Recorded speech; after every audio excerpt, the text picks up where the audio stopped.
Well, that's the best kind of, right? Like, got away from the class, just like hang out with friends and over. It's fun going over. Yeah, it's like 2 hours going over. Yeah. But he had no reason to go to school. Yeah, I was like halfway to Colorado Springs and I got the email.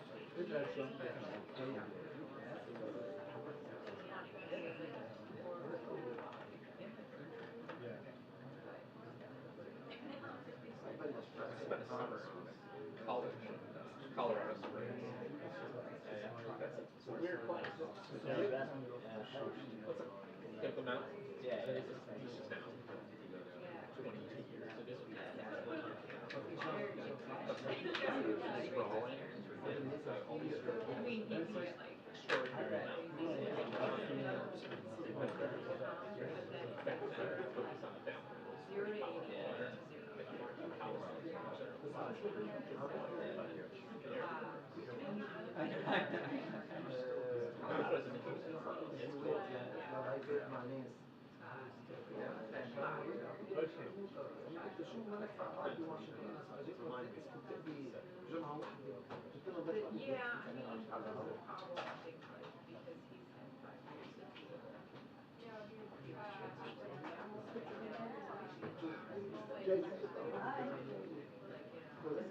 The press briefing will begin in 2 minutes. The press briefing will begin in 2 minutes.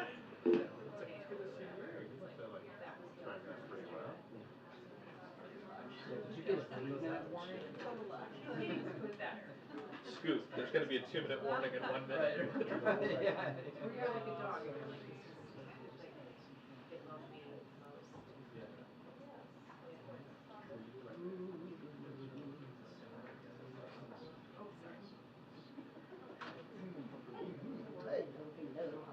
Good. How are you? Jelly is you. Jelly?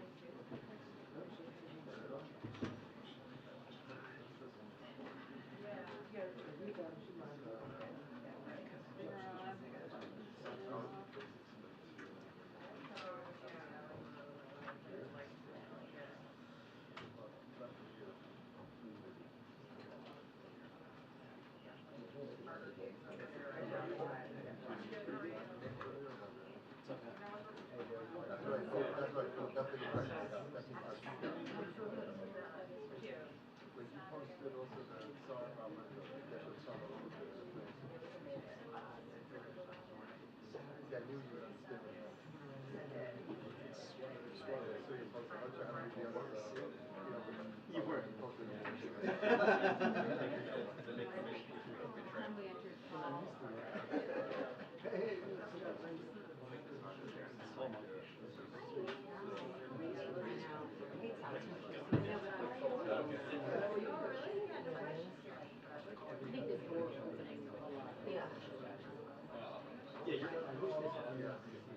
Yeah.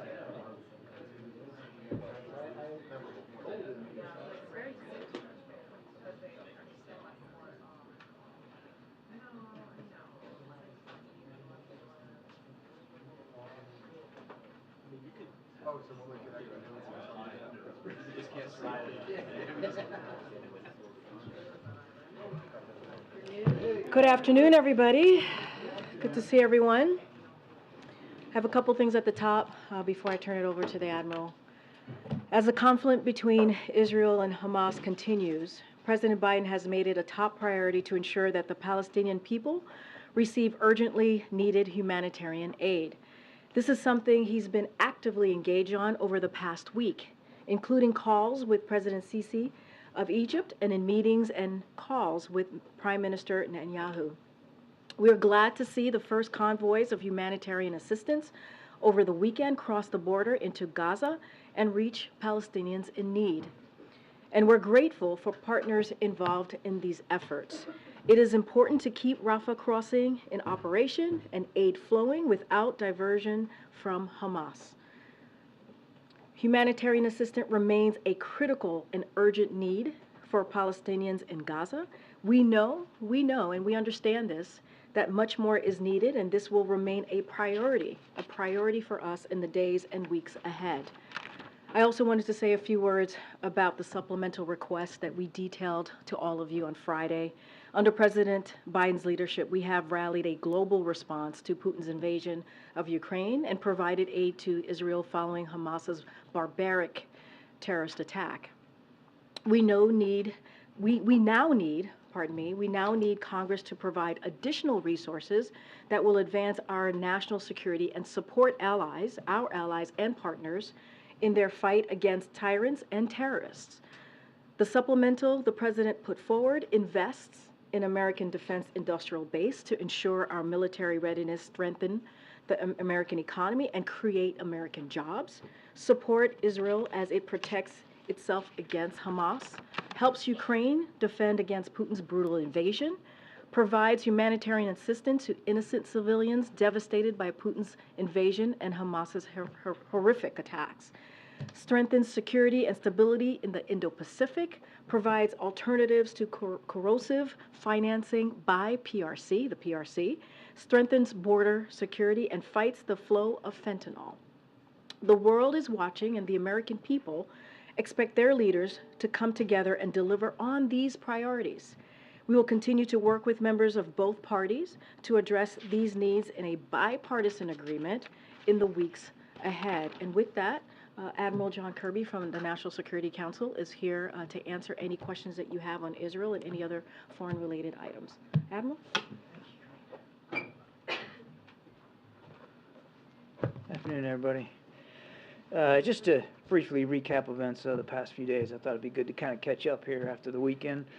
On Friday, I think you all know, we successfully secured the release of 2 Americans that had been taken hostage by Hamas during the horrific terrorist assault on the 7th of October. And the President had a chance to speak with them and with their families, as he told other families that he met in Tel Aviv, family members of others who have been taken hostage. We have no higher priority than the safety of Americans that are being held around the world, and we're going to continue around the clock to see if we can get them home with their families where they belong. It is literally an hour-by-hour effort here at the White House and at the State Department to find out where these folks are and to try to make the effort to get them out and get them back.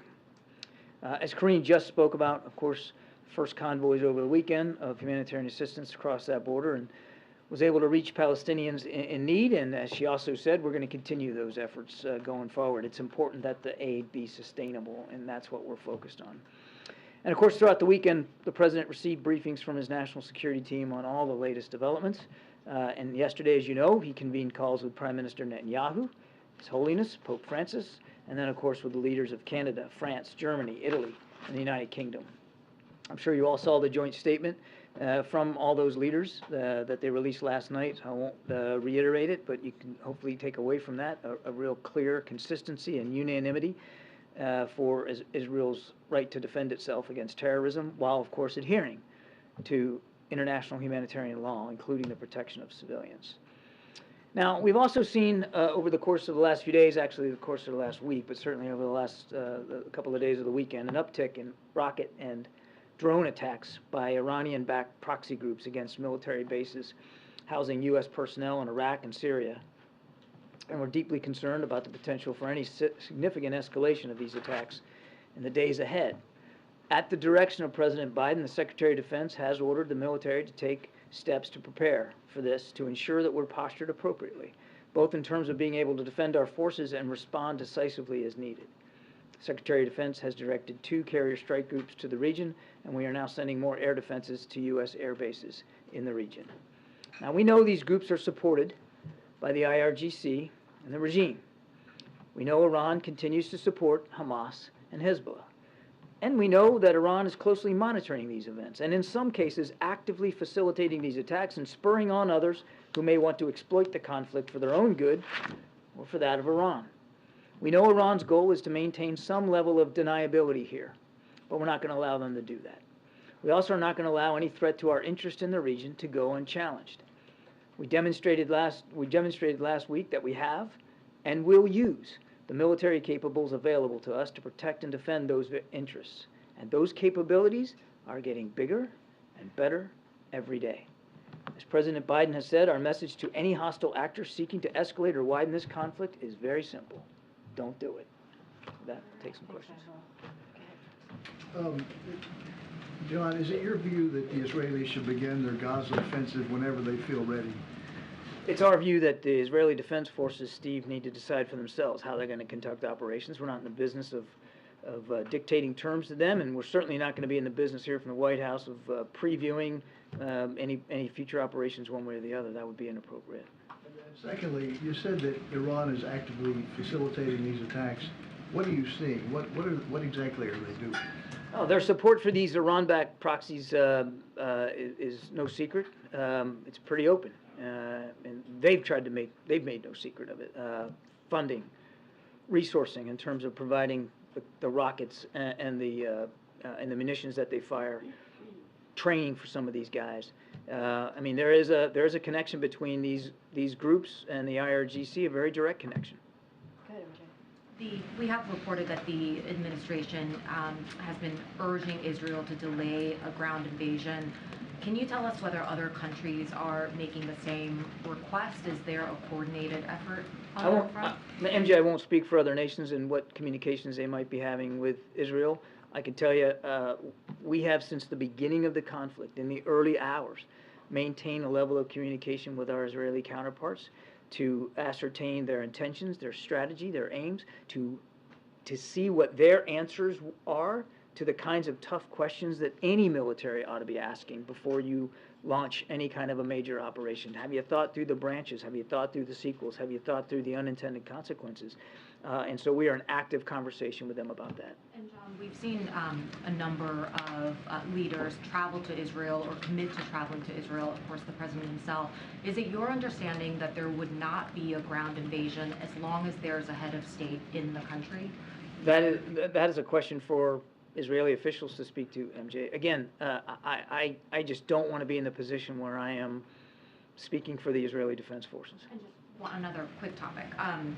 Why is it that people currently are not able to leave Gaza right now? Do you have sort of an explanation as to why that humanitarian corridor for people to exit Gaza, why that isn't open? Is the obstacle Hamas? Is it the Egyptians? I think there's a lot of factors going into why there's no exit out. We're glad that stuff's going in, as Karine briefed y'all, but we still want to see safe passage out, and particularly for the several hundred American citizens that we know are in Gaza and want to leave. And Ambassador Satterfield is on the ground working this very, very hard. But there's a number of factors, and I think security, certainly Egyptian officials have spoken to this. I mean, there's they've got legitimate security concerns, and again, we just need to work through that. Admiral, can you tell us the latest on the status of hostages and the work to try to release additional hostages? Do you see a category of those being held who might be sort of the next available to be released if that were to take place? Can you give us a sense of what that picture looks like?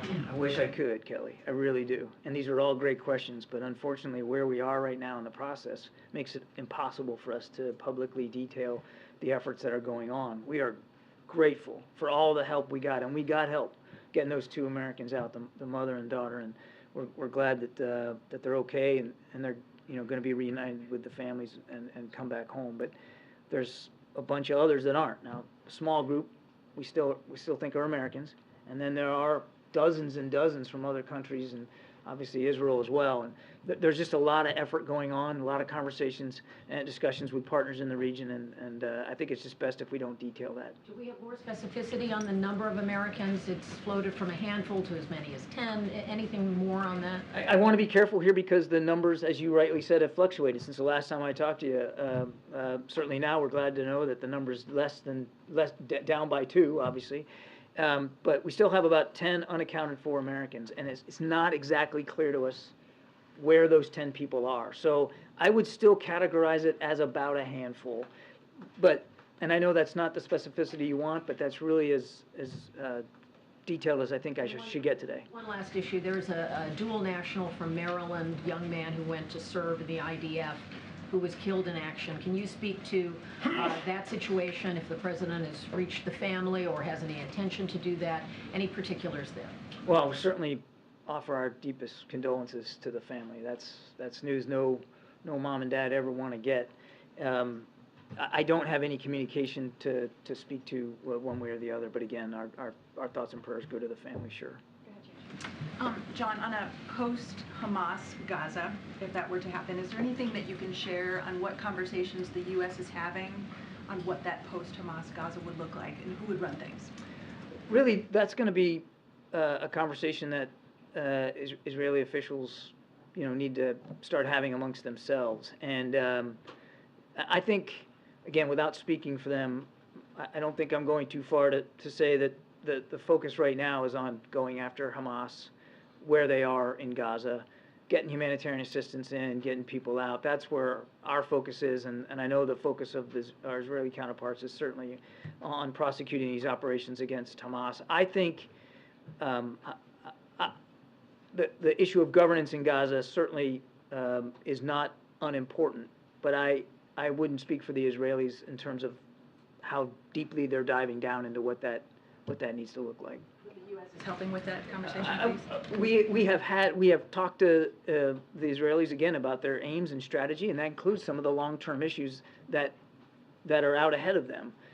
But I think you can understand appropriately right now that the focus is on the operational picture. On the normalization process, can you say if Saudi Arabia has provided a list of requests for what it would like to see for those talks to start again between Saudi Arabia and Israel? I'm not tracking or aware of a specific threat. Now, you're talking post-October 7th. I'm not aware of some sort of new list or homework assignment that they've submitted. We still believe that those talks are important. We still want to pursue normalization. We understand that both in Israel and, of course, in Riyadh, there's a different focus right now. We get that. But we still believe there's great value in pursuing normalization, and we have every intention of keeping that going. Thank you, Admiral. What kinds of humanitarian aid would the U.S. like to see reaching the Palestinians before Israel launches a ground invasion? Can I bifurcate that question? Because I'm not going to sit here and assume that there's going to be some sort of a ground invasion, and I'm certainly not going to speak to hypothetical timing if there's going to be.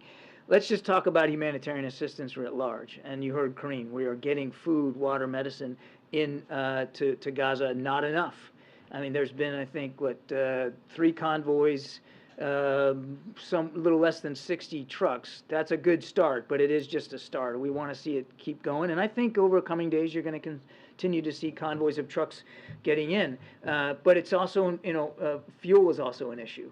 We know you need fuel to run power generators in hospitals. You need fuel to run the pumps in the desalination facilities so that people can drink fresh, healthy water. So fuel is another thing that we're working on. But whether or not there is a ground invasion, do you view humanitarian aid getting there first as important?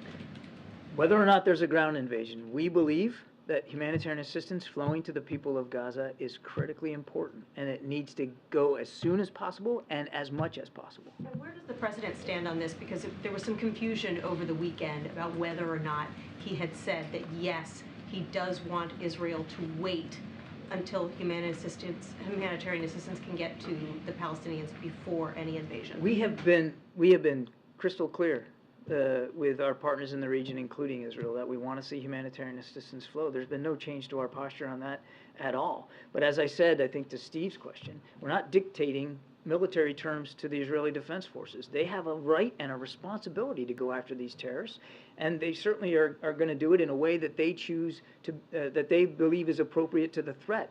We're definitely going to support them in terms of providing the capabilities for them to continue to prosecute Hamas terrorists. In fact, security assistance has continued to flow over the course of the weekend, and it will. But we're not dictating terms to them.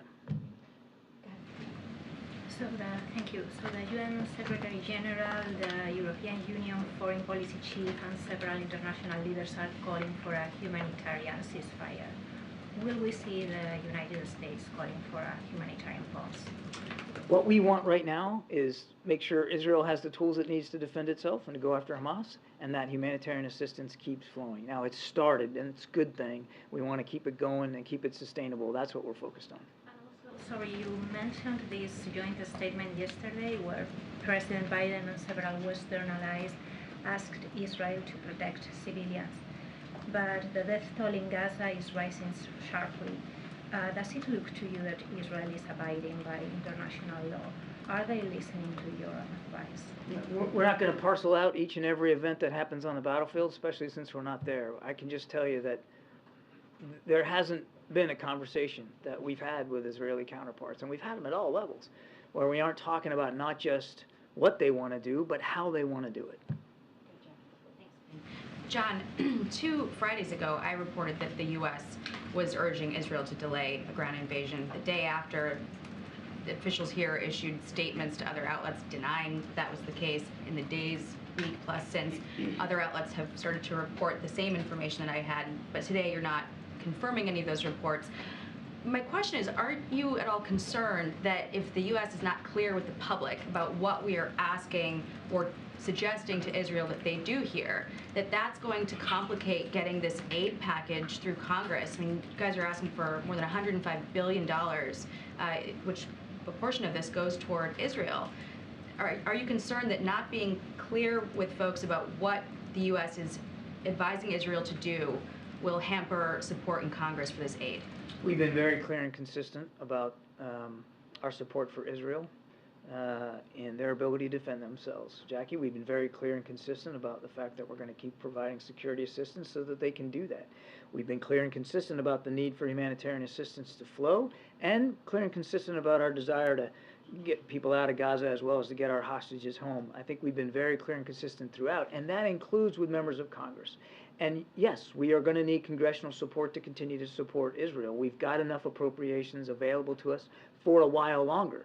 Well, how long is that while is going to depend on the expenditure rate and the kinds of operations that they're conducting. So we desperately need Congress to act on this supplemental request. Well, you said you've been asking tough questions of the Israelis about their strategy here.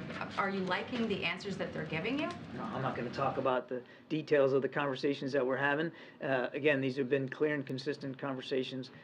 Again, making sure that they have what they need, and that they are thinking through. That we are asking them what their answers are to the kinds of questions that any military ought to be asking itself as it conducts operations. But on the aid portion, how, for instance, are you going to convince people that this is not going to get into Hamas's hands when, for instance, we saw fraud with something like COVID relief money in the U.S.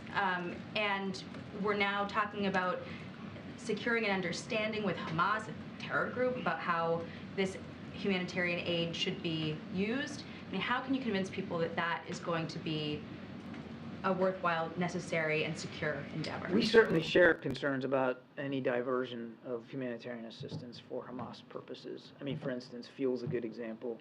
That we know that they need fuel to be able to electrify and to power up their tunnels, for instance. Keep the lights on. So we understand that. We're not blind to the potential concerns here over diversion, which is why Ambassador Satterfield is on the ground. His whole purpose is to make sure that that humanitarian assistance can get to the Palestinian people. We have seen no indications as of today that any of the trucks that Karine talked about, any of the material in those trucks, have been diverted to Hamas or been absconded by Hamas. That, in fact, every indication that we have is that it has, in fact, gone to the Palestinian people who are in desperate need for it. I would remind folks that we have trusted partners on the ground, humanitarian aid organizations, and of course the UN Relief Agency is on the ground, and they very much are taking a personal stake, a professional personal stake, in making sure that that aid is getting where it's needed. We're going to watch it. Obviously, we're going to watch this closely. We don't want to see Hamas benefit any more than anybody else does. Just following on that. How does the U.S. go about knowing that it is getting to who it's supposed, the aid is getting to who it's supposed to get to, and not Hamas isn't taking a bit off the top? And then second, could you confirm that the president has sent Lieutenant General James Glynn and some other folks to advise the Israelis? So on your first question, Amr, in fact, I'm going to write these down because I'm going to probably forget it.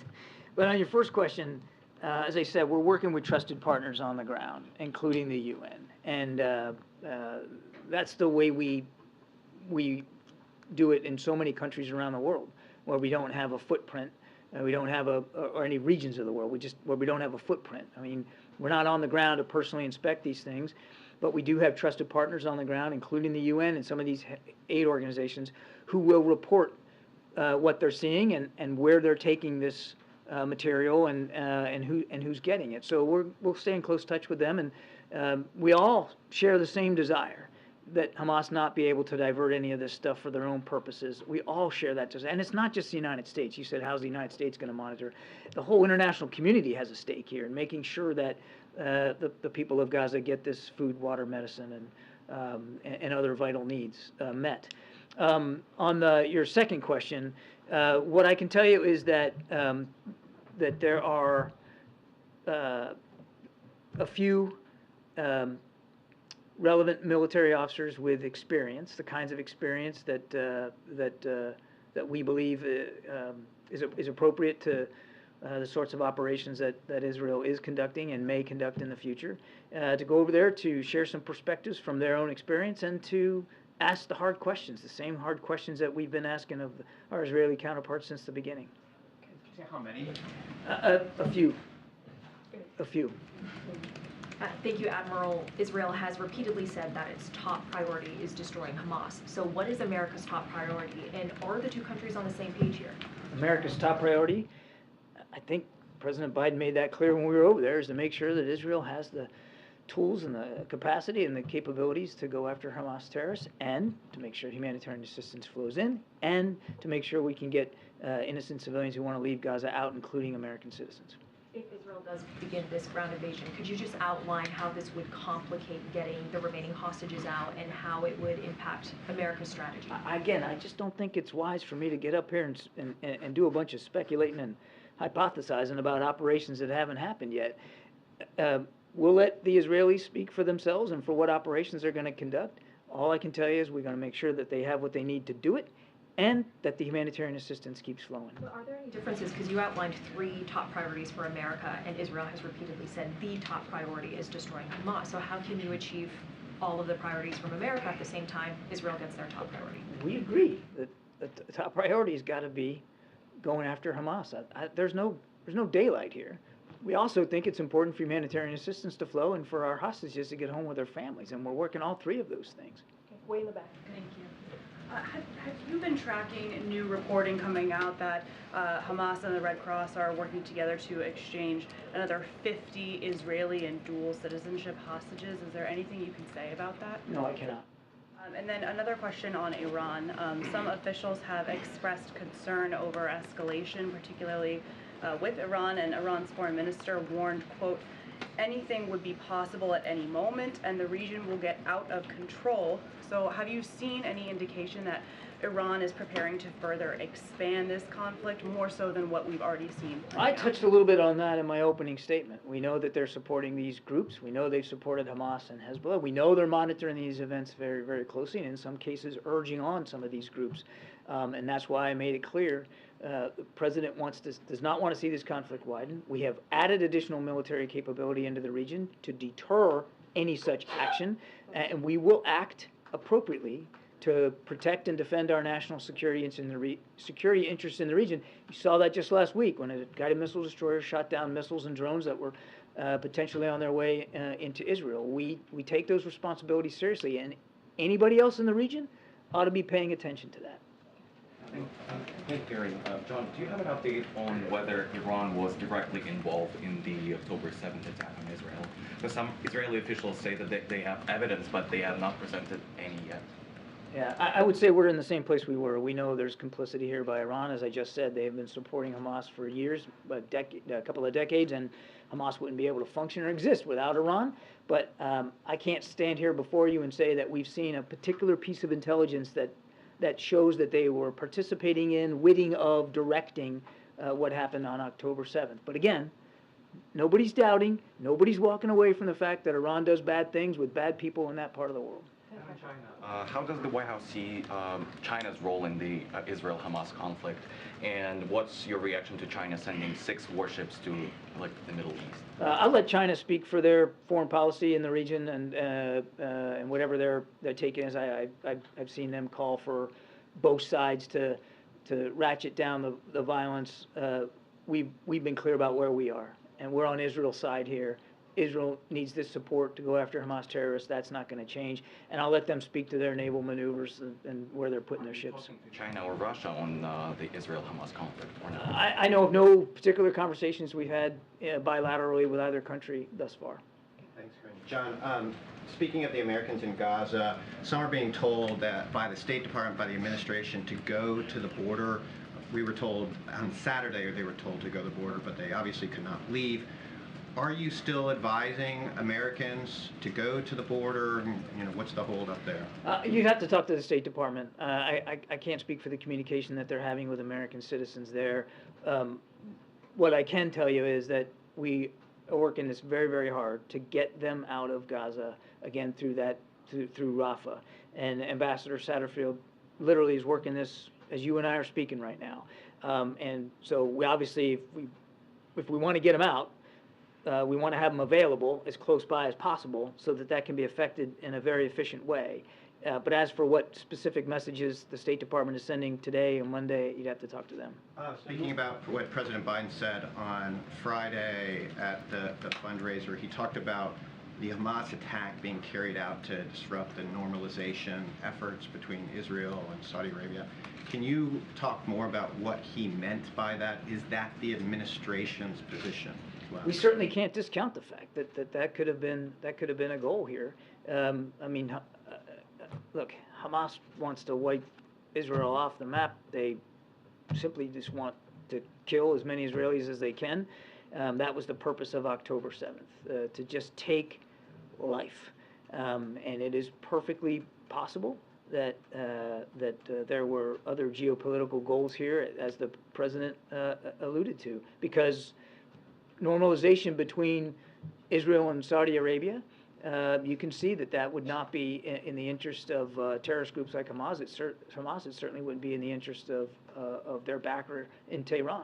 Do you think that's the top reason why they did it? I can't specify specifically what the top reason. I'm not in the minds of the terrorists, but the president was certainly laying out a very real potential factor behind what they did.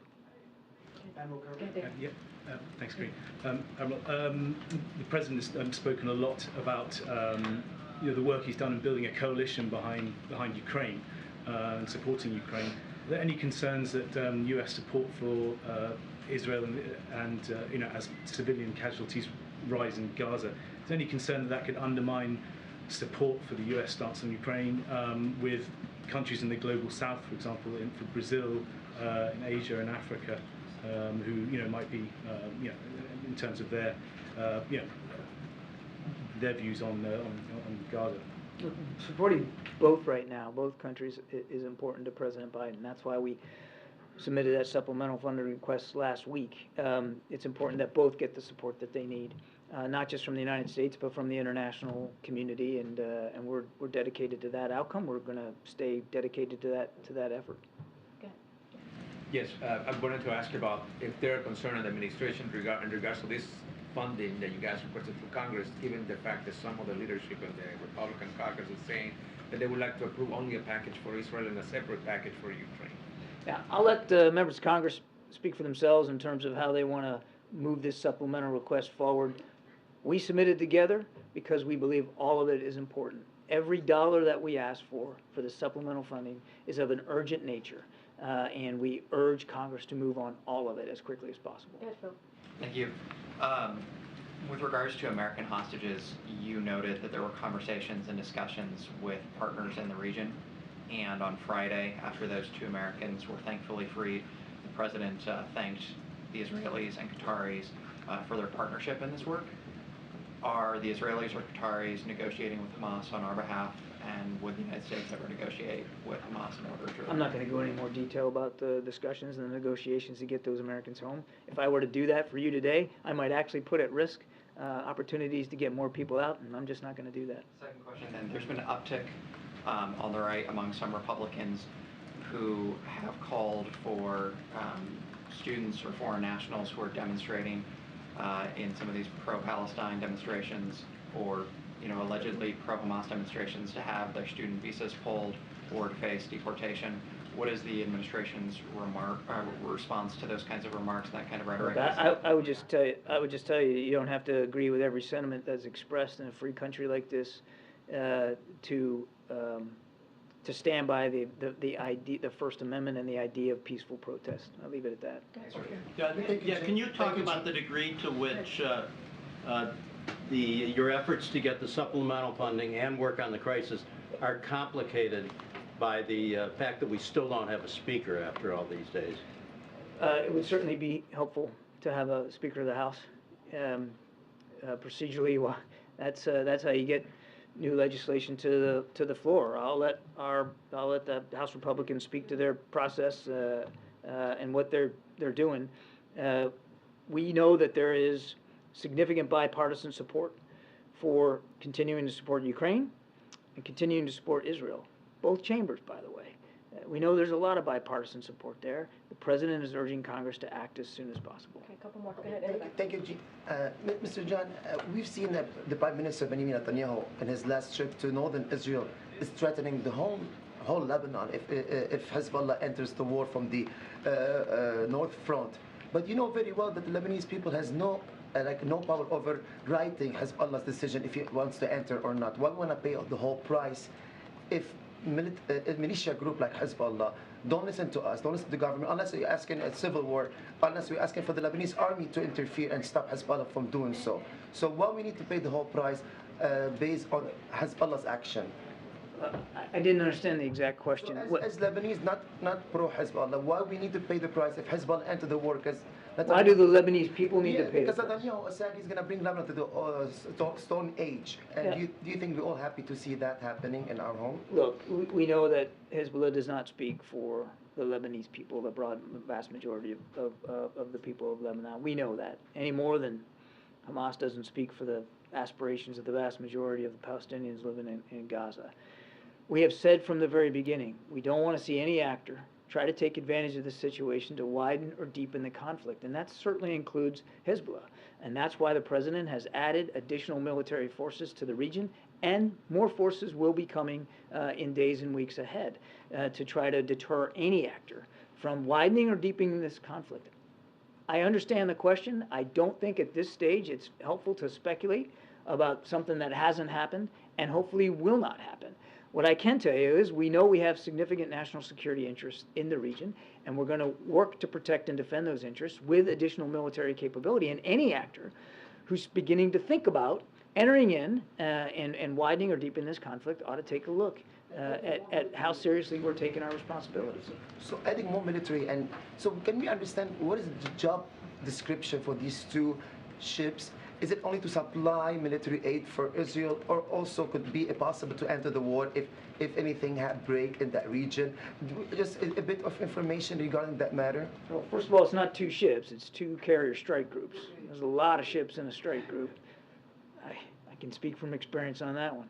And you got the Gerald R. Ford strike group that's in the Eastern Mediterranean. You saw Secretary of Defense Austin announce that the Eisenhower strike group, which is still crossing the Atlantic right now, will operate for a time in the Med, and then she's going to go on through and into the Central Command area of responsibility, the Middle East, the Gulf region.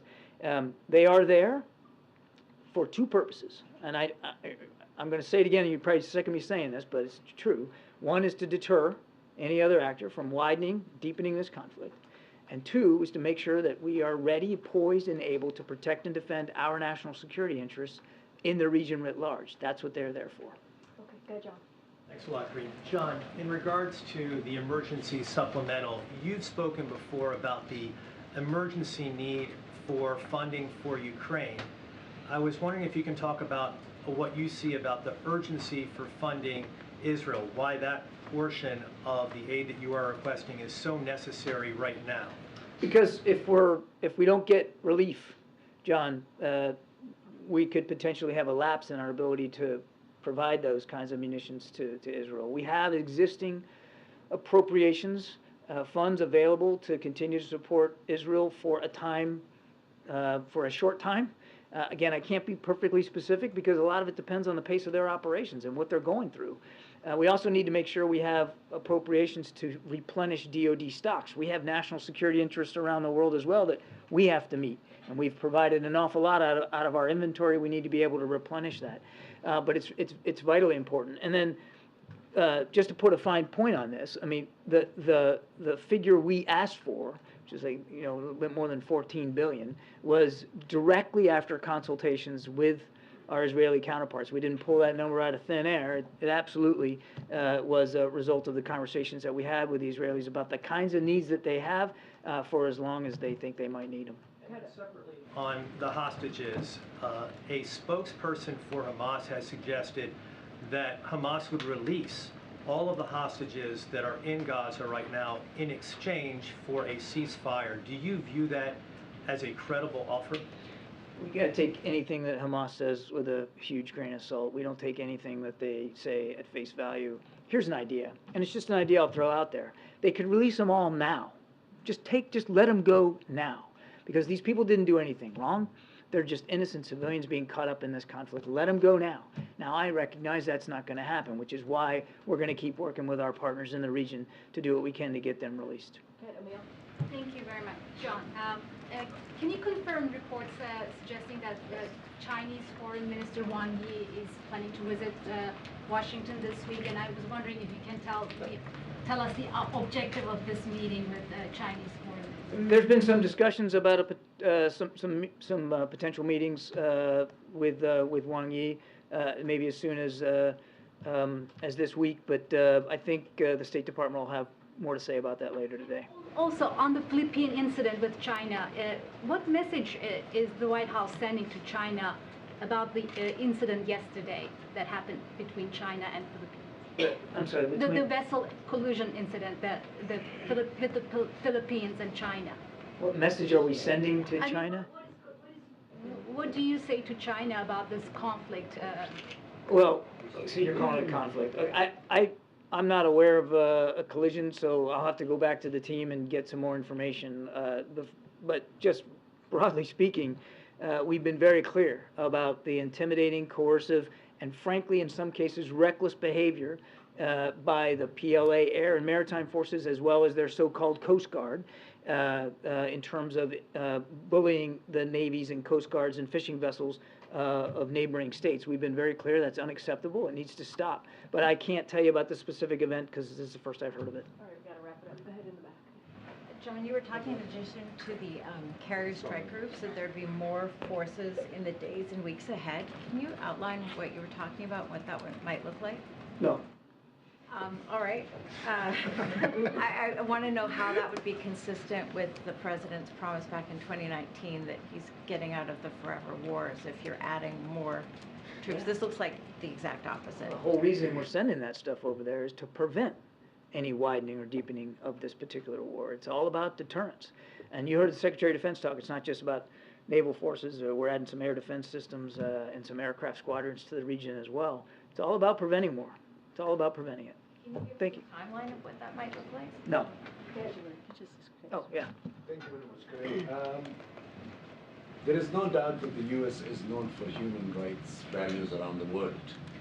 Don't you think the U.S. has delayed this time as far as human rights are concerned, what is happening in Palestine since day one? No. I couldn't disagree more with you, sir. Not at all.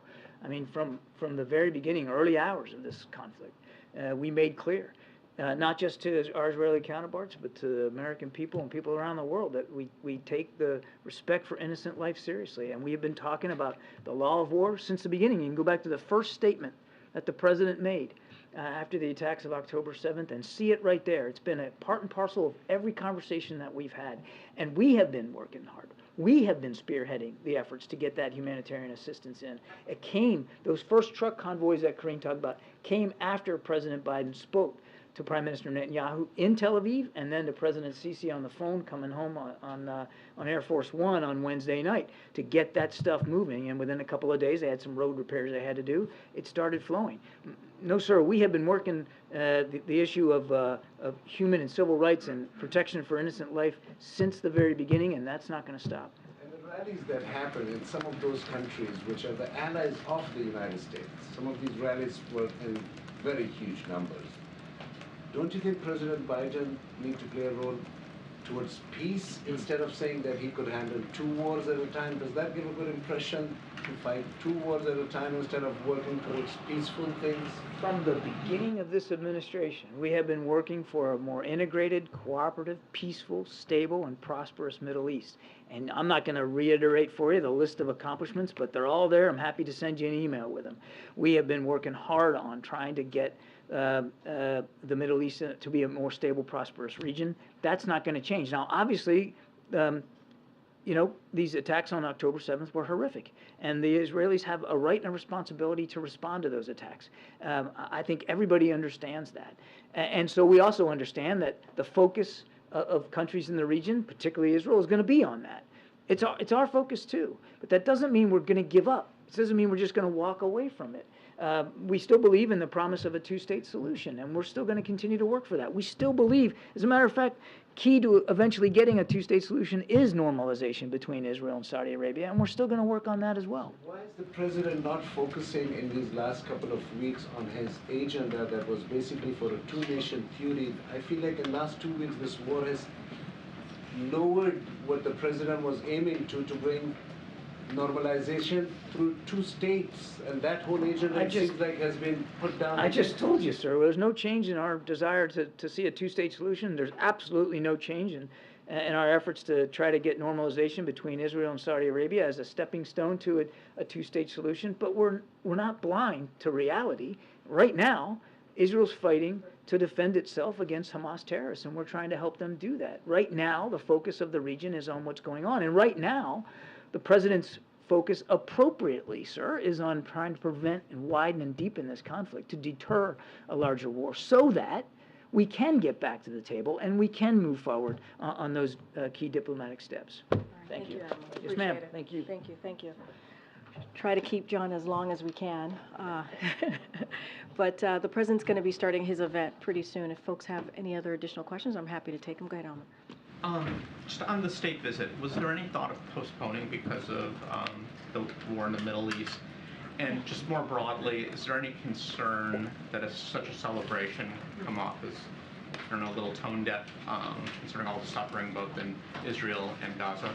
No, appreciate the question, and obviously we've seen some of these reportings. Look, we believe that there's no more important time than now to have this state visit with the Australians and to demonstrate, of course, our strength and partnership and alliances, right? As we continue to have conversations with our partners, have conversations with our allies, right? As we are continuing to see the invasion that continues in Ukraine, right? So having these conversations with one of our allies, like Australia, is incredibly important. And so that's what you're going to see. You're going to see 2 leaders come together, continuing to talk about the partnership that they're hoping to continue to push forward. And so, look, it doesn't stop the work that the president has continued to do, whether it's these diplomatic conversations, these important bilateral visits, or whether it's domestic issues right here in this country. And so the president, as he has been doing, is going to continue to do the work of the president, to do the work of the commander-in-chief, and this is no different. Just one more real quick. UAW expanded its strike today. Is it time for Gene Sperling and Acting Secretary Sue to be on the ground in Detroit? Well, as you know, they have been to Detroit in the past couple of weeks. They have been closely engaged with UAW and the Big Three. That continues. Obviously, they're not part of the negotiation. They're offering any assistance that the Big Three or UAW may need. Look, we believe, the president believes, that collective bargaining is incredibly important for those sides to come together and continue to have those negotiations, continue to have those conversations. And we are here to assist in any way, and we have been doing that. But again, collective bargaining, so that there is, hopefully that there's a win-win agreement. And if it's done in good faith, we have seen it in the past 2 years under this administration work out in different scenarios. And so that's what we're hoping that continues. Go ahead, MJ. Was the president briefed on Samantha Wool, the leader of a synagogue in Detroit who was stabbed to death? So obviously, our hearts go out to the family. To the families there. It's a devastating news story. The president obviously is just like everyone else, is paying close attention and saw those reports.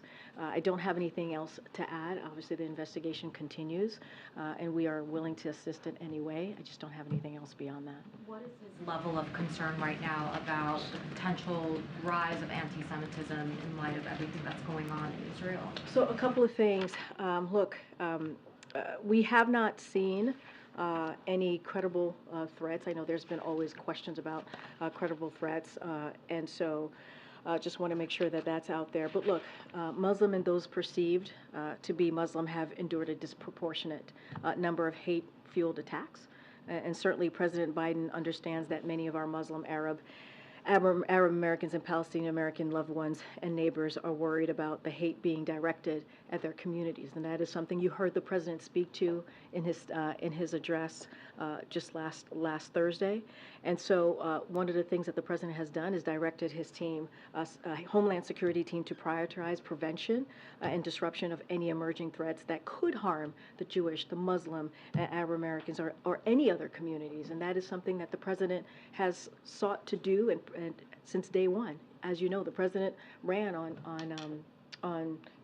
bringing protecting communities, obviously, but bringing people together, protecting the soul of the nation. And so that is something that the president takes very, very seriously. We're going to continue to denounce any sort of hate towards any American here.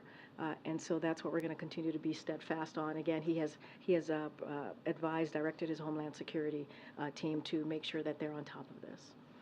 Are there specific deliverables you're hoping to get out of the Australian meetings this week, or is it more of a consultation? So we'll have more on the agenda for the meeting. I certainly don't want to get ahead of the deliverables that will come out on Wednesday, but certainly we'll have more to share. And obviously, we tend to have these background calls at NSC leads, and so we'll have some more in depth on the priorities and the agenda and what we're looking to do. I haven't called it again. Thank you. I know John Kirby addressed the protests on college campuses, and I appreciate that the president respects First Amendment rights to protest, but does the president view anti-Israel protests and sentiment on college campuses as anti-Semitism? So look, I'm not going to get into what's happening across the country and at different universities. Not going to get into the specifics. As the Admiral said, the First Amendment right?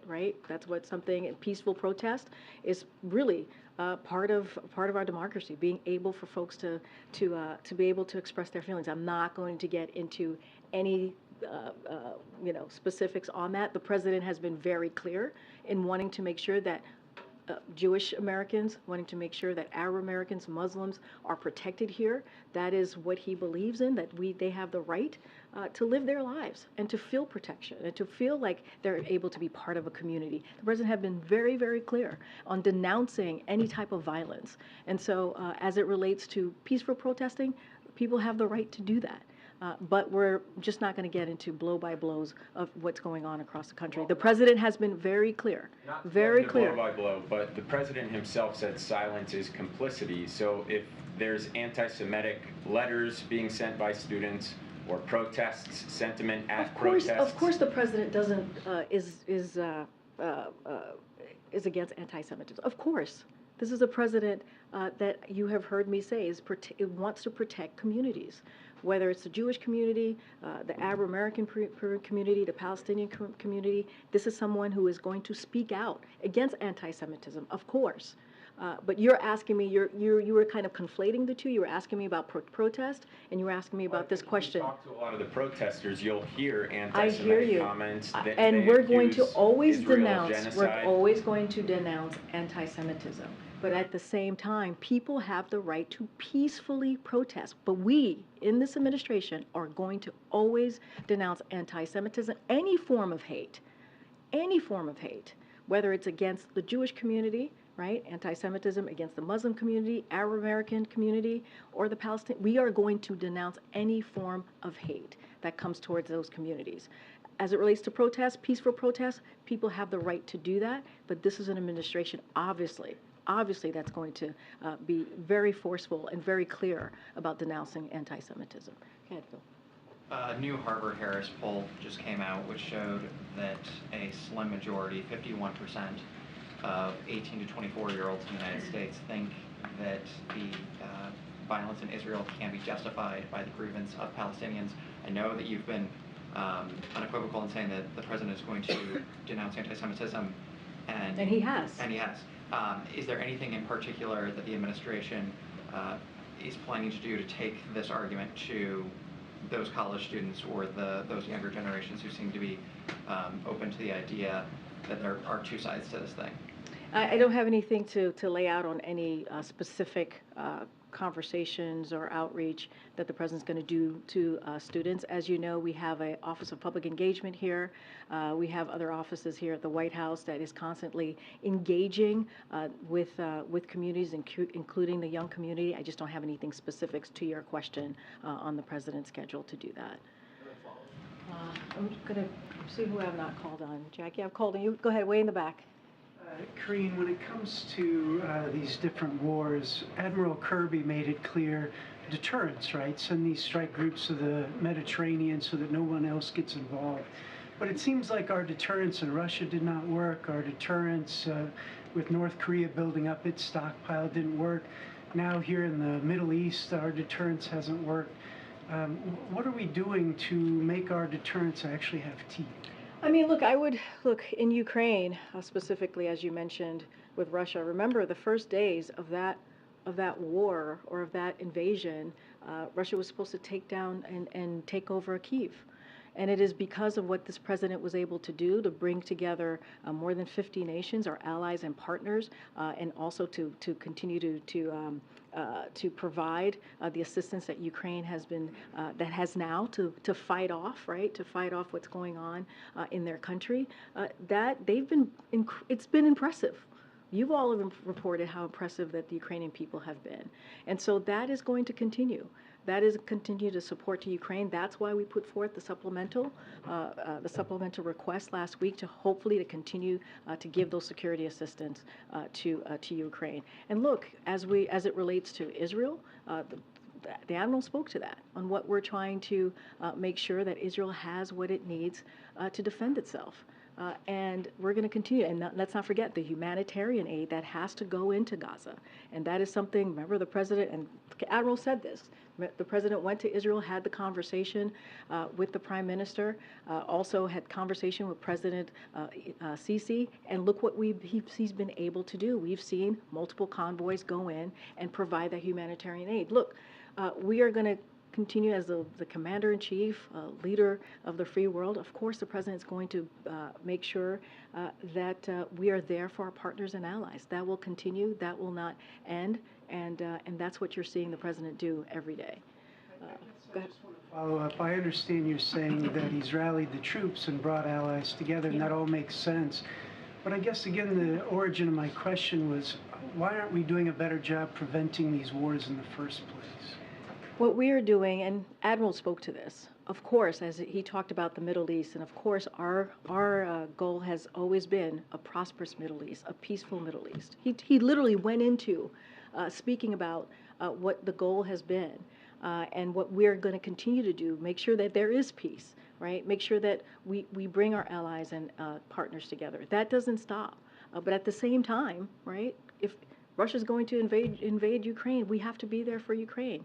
Right, trying to take over their sovereignty, their democracy. We have to be there, right? If we have to be there for Israel, as they fighting off a terrorist organization, right? Innocent people are being killed, and so the president's going to be there for that. And so, look, it doesn't stop us, deter us from what we're trying to do more broadly. In having these diplomatic conversations. You saw, as I mentioned to one of your colleagues, Australia is coming. We're going to continue that conversation on how we're going to help Ukraine and continue to be partners and allies. But look, we're going to do the job that is at hand. That's what the president is focused on. Go ahead. Thank you. We haven't really in this briefing, we've been mainly covering foreign policy. The president's event that he has coming up, which is on a domestic investment part of his agenda, does the president see any frustration in the fact that so much of the attention is on foreign policy, that the domestic agenda is sort of less in the news on a day-to-day basis, particularly with what's going on in the Middle East, or is that just the reality of the way the world is? I mean, it is the reality of where we are and what's being reported by all of you, right? It's just the reality of where we are. Look, but it doesn't stop the president, like you said, for today, right? Making announcements that's important to the American people, right? The American people want us to see them delivering, whether it's the economy, whether it's healthcare, whatever issues that is important to them. It's the president's going to make a big announcement in a couple of minutes that you all have reported. Actually has gotten great coverage on what he's trying to do and will be announcing today. And look, you know, it doesn't stop the president from doing the job that he has to do every day. And you've seen him do that, whether it's foreign policy, whether it's domestic issues. We try to hit that every day, and you hear the president talking about that every day. There are incredibly important issues that are top of mind for Americans that the president's not going to stop talking about. And as you all know, the president has multiple things to do all at once. And that's what you're going to see him do today. That's what you're going to see him do on Wednesday when he welcomes the Australian Prime Minister. And that's what you saw him do last week when he went to Israel.